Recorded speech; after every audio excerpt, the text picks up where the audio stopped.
with the conclusion of the WWE draft. A couple stories, a couple things that seem like they're going to be different. I'm still in the middle of watching it if you look at my screen. But there's some things that I really want to point out here. First and foremost, you ain't fooling nobody, WWE. We all know what's in store for the new World Heavyweight Championship belt. And like it or not, WWE has the greatest heel in the world of wrestling right now. Oh, that's a shocker. I'm going to reveal that to you. But before I do that, hit that like button. Hit that subscribe button if you like the content. Do not be afraid to tell me your opinions of the draft. What did you think of the draft? Does the WWE draft really mean anything anymore? And who do you think was the biggest acquisition for either brand? SmackDown or Raw? In the comments below. Triple H made it a point to show Paul Heyman this new World Heavyweight Championship belt. Paul Heyman kind of alluded to it that, wouldn't Roman Reigns look even better, not just with one title, not with 2 titles, oh, absolutely not, but what if he had 3 world titles? And the way they have been pushing Roman Reigns, oh, Lord have mercy. Why can't he have him?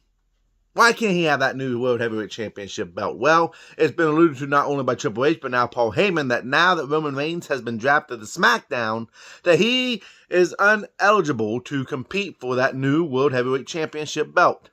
Seth Rollins would interrupt, kind of pointing towards, I'm calling it right now, it's going to be Cody Rhodes versus Seth Rollins for that championship belt at some point in time.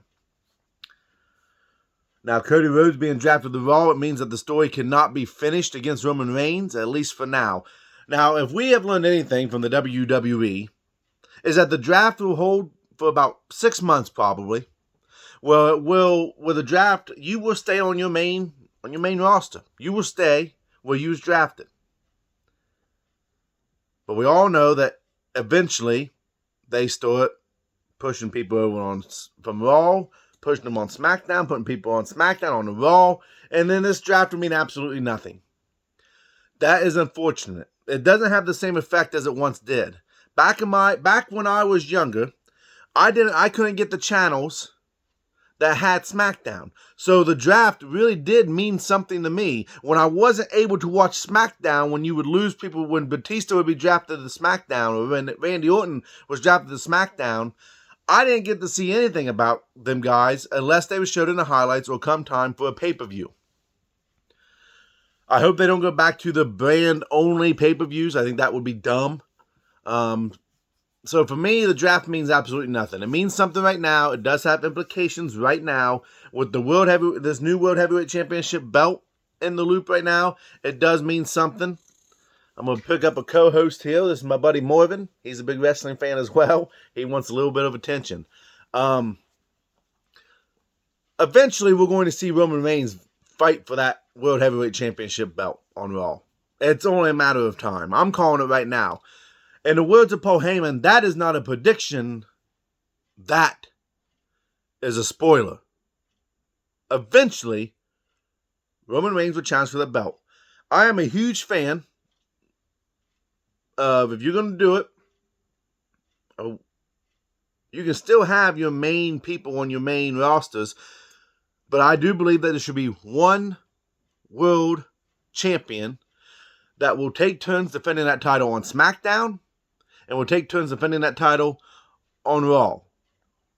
Where you have one champion. If you are the World Heavyweight Champion, you can bounce back and forth between all the brands.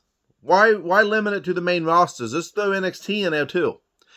You can bounce back and forth between all brands, where you can defend that title against anybody on them brands. That's what I would like to see. I'm not against the draft, but I think the draft means more if you do that. Where you say your champion can't be drafted. That's like the women's tag team belts. There ain't enough women tag teams out there to have the tag team champions on only Raw. You're going to have to bounce them back and forth. Do I think there should be one women's championship belt? Yeah, I think so. I think if you're the champion, you should be able to defend that title no matter where you are. Now, Intercontinental Championship belts, let's leave them where they're at. The Intercontinental Champion defends on Raw. The United States Champion defends on SmackDown. Keep them belts separated. Make them the brand belts. But you limit it down to one champion, one World Heavyweight Championship. There's no point in having belts for everybody. All right? No point. That's my opinion. You may not agree, and that's fine. If you don't, tell me why you disagree with me. Tell me why you think that you like the way it is. Because you know what? I'm just one man, and I'm one man giving one man's opinion.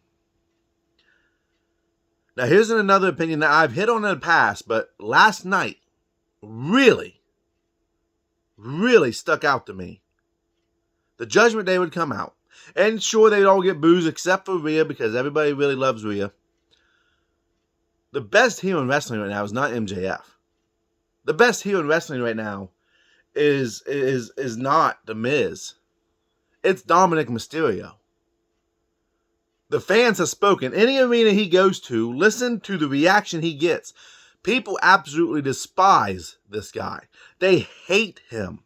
He can't even do a promo last night. The fans hijacked the show to force him, and he did the right thing. He just had to power through. He thought it would die down. It didn't die down. He just powered through to get out what needed to get out and what needed to be said.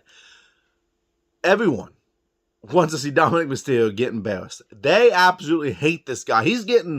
Now I didn't grow up in the territory days, so maybe it's unfair for me to say this, but I feel like he's really brought back the old school heat. No matter where he goes, people will boo the crap out of him. He can't get a word in edgewise. He is completely at the mercy of the fans at this point.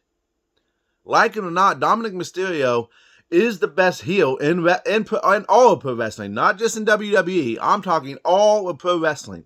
He is the biggest and greatest heel. And the thing is, he doesn't even really have to try. The fans just hate him. Not only did he betray his father, and it really it really changed for him. It really made a difference for him when he did the Michael Scott turn and he acted like one night in jail has made him into this hardcore criminal that you don't want to cross. The writing for him has been great. WWE has put so many great talents around him. Rhea Ripley, Damian Priest, Finn Balor. He's worked alongside his father, so his father has taught him a lot. Dominic has came a long way from where he was just 2 years ago or a year and a half ago. He's traveled a phenomenal distance to now being the most hated heel in the WWE and all pro wrestling. I can't think of anybody who gets the amount of heat that he gets. Sure, MJF is a great heel, but he gets a lot of cheers in AEW. People love MJF, what he's able to do, his wittiness. But Dominic, it's deafening. The boos that he gets. Fans hijacked the show just so they didn't have to hear him speak. And I don't think it's go away heat. He's getting legitimate, I'm going to beat the crap out of you heat. If I ever catch you out, kid, I'm going to beat you. Fans hate him. But that's really all I got today. Leave a comment down below. Hit that subscribe button. Check out older videos. And you guys have a phenomenal day.